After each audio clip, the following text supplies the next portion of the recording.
e hoje iremos falar sobre Paulo Freire.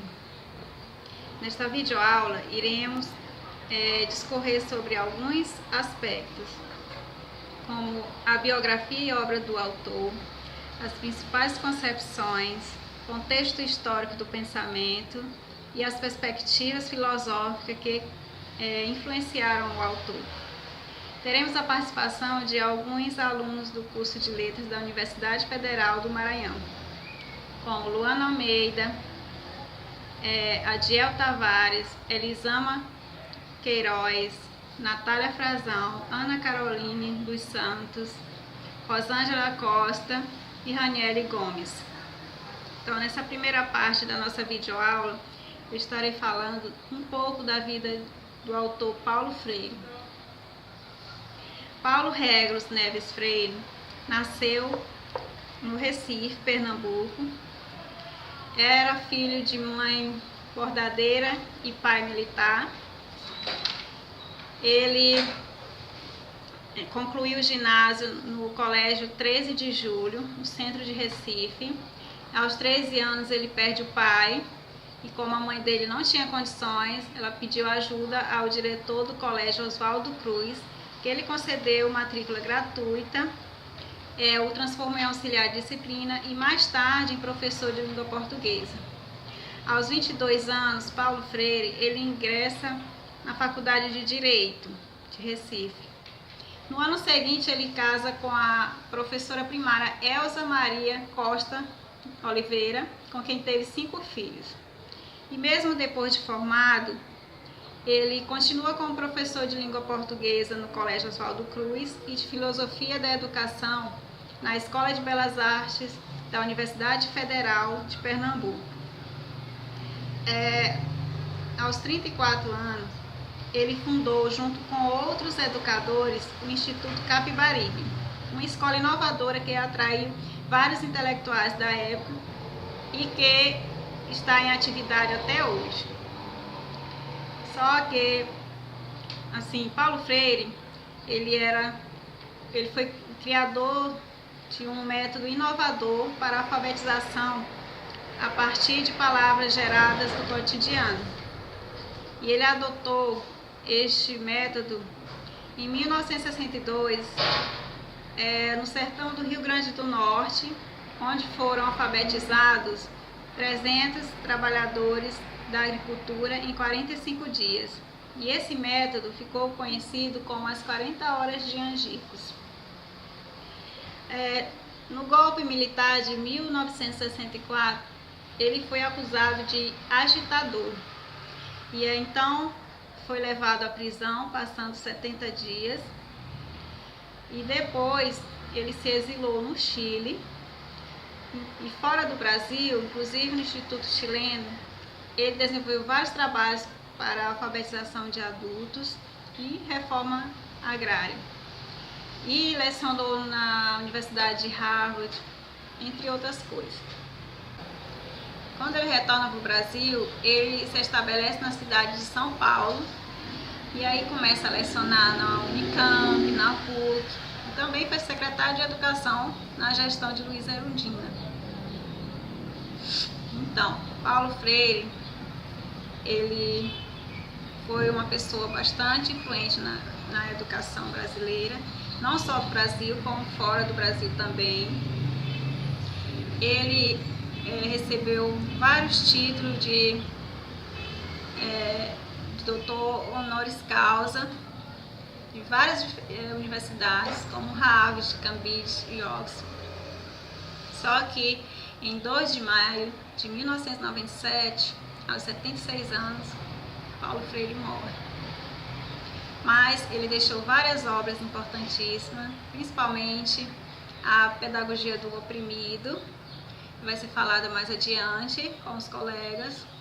Então, eu queria agradecer e até a próxima. Bem, pessoal, dando continuidade à nossa abordagem sobre Paulo Freire, grande educador, filósofo, grande teórico da educação brasileira. Dessa feita, vamos abordar as suas obras, ou seja, a bibliografia de Paulo Freire.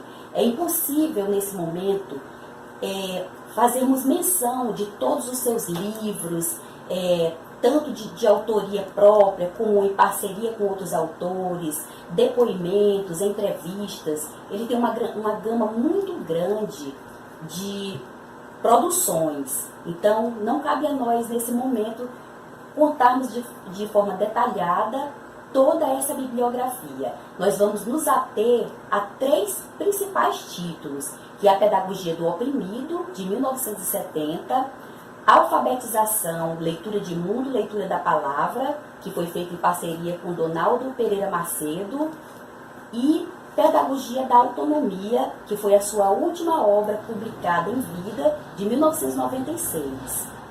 Dentro dessas 3 principais obras, tendo Pedagogia do Oprimido como carro-chefe, a linguagem é uma só, cada vez mais detalhada, cada vez mais incisiva, cada vez mais forte, mais consciente, né? Paulo Freire aborda a educação brasileira, como ela é feita, dentro de um tradicionalismo, dentro de um sistema opressor, dentro de a qual ele denomina educação bancária, em que os alunos são tidos como meros espectadores, sem pensamentos, sem criatividade própria, e estão ali à mercê do que o sistema lhes impõe.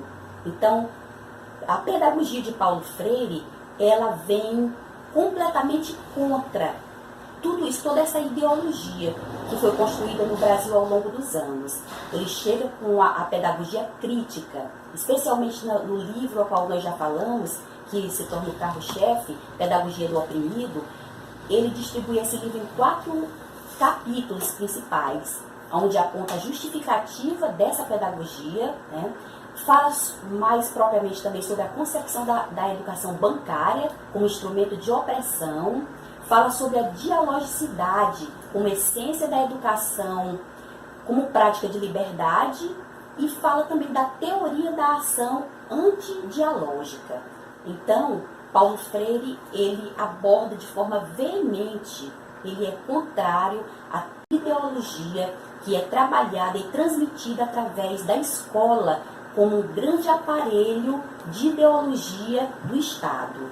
Paulo Freire, ele, de forma muito segura, ele toca na leitura de mundo, que não se pode apenas decodificar as palavras sem ler o contexto, sem perceber o mundo e onde se está inserido. Então, essa, vamos dizer que seja a essência de toda a sua obra. Dando continuidade ao nosso trabalho, ficou para nós a parte do contexto sociocultural de Paulo Freire. Pois bem, Paulo Freire é indubitavelmente um dos principais autores do cenário político quando o assunto é educação. Ele conseguiu a premissa de fazer com que quebrassem os velhos paradigmas da educação até então vigentes. A partir da implantação do regime militar em 64, e com a entrada de novos conceitos de educação, ele teve a oportunidade de delimitar a sua área de atuação com novos conceitos. Um exemplo clássico disso foi o que aconteceu em 64, quando ele conseguiu alfabetizar 300 adultos em aproximadamente 45 dias. Pois bem, com a implantação do regime militar, Paulo Freire teve que se exilar na Europa e também nos Estados Unidos. Até então, ele recebeu uma honraria para fazer parte do corpo de docentes de uma das principais universidades até então na época, de Harvard, nos Estados Unidos. E ele até então deu aula, no sentido de expandir o seu conhecimento e de agregar valores. No segundo período do seu exílio, ele foi ser consultor para as nações do terceiro mundo, quando o assunto é educação. Por isso que Paulo ele se expandiu nessa área de conhecimento, porque ele conseguiu agregar valores e princípios dessas nações desenvolvidas, atrelando as nações subdesenvolvidas. Paulo volta ao Brasil no final da década de 80, depois do fechamento do regime militar no Brasil, e ele implanta aquilo que foi trazido de valores e princípios conseguidos dessas nações até então vigentes.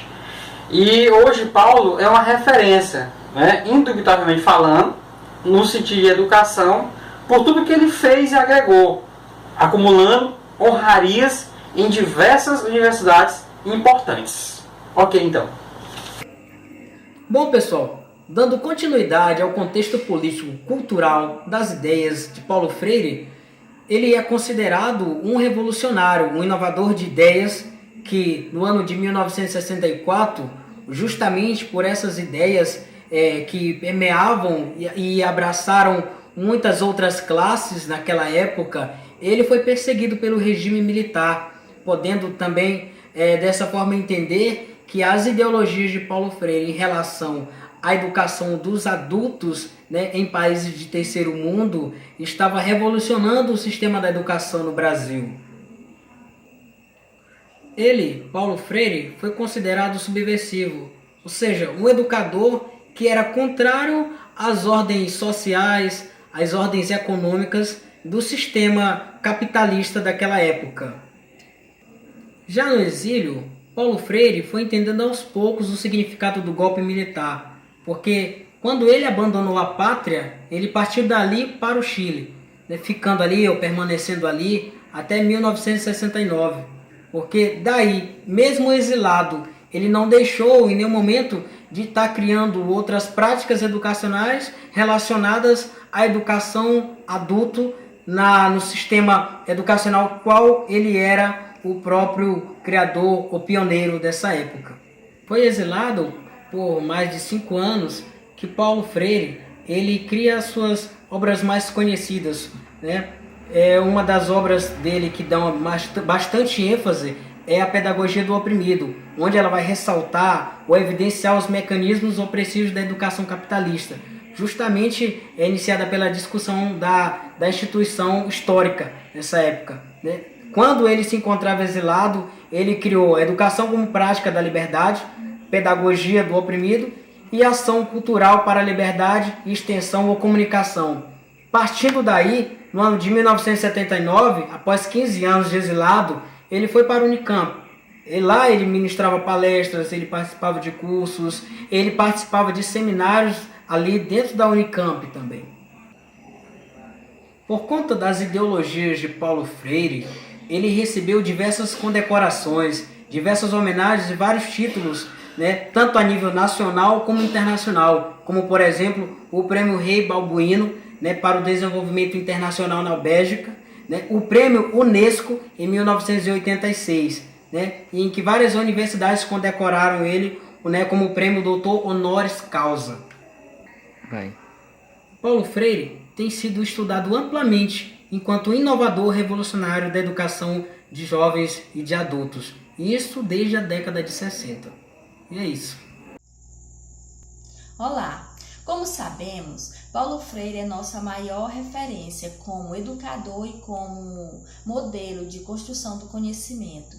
E sobre essa perspectiva, quero abordar sobre as concepções freirianas para uma educação de qualidade. Primeiro, a pesquisa como meio de aperfeiçoamento docente contínuo. Para Paulo Freire, educar é uma arte que deve ser concebida de forma ética e prazerosa.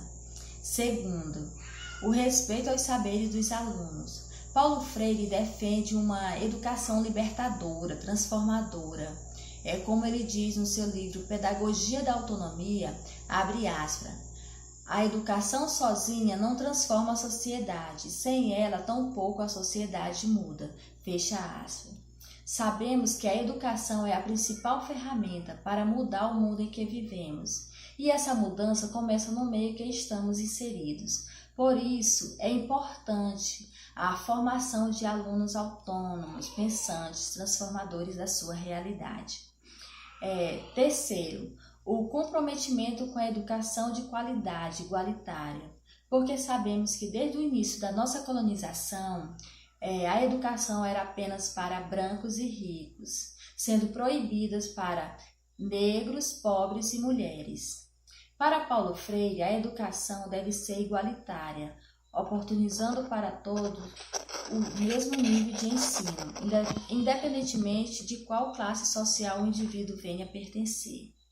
É uma outra concepção freiriana que a prática e a teoria não são dissociadas, pois uma depende da outra, para que essa transformação aconteça de forma sólida e eficaz.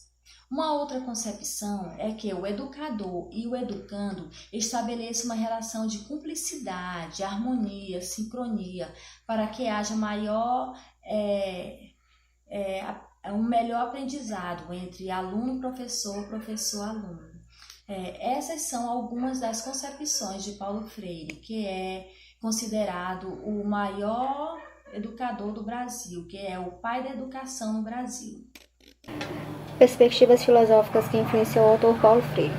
Paulo Freire contribuiu com a filosofia da educação, que veio não somente das abordagens mais clássicas decorrentes de Platão, mas também da fenomenologia existencial de pensadores marxistas e anticolonialistas modernos. De muitas maneiras, a sua obra A Pedagogia do Oprimido, de 1970, pode ser melhor lida como uma extensão ou uma resposta de Os Planos da Terra, de 1961, que enfatiza a necessidade de dotar as populações nativas com uma educação que era ao mesmo tempo nova e moderna e anticolonial. A fenomenologia de Paulo Freire articula-se com o existencialismo.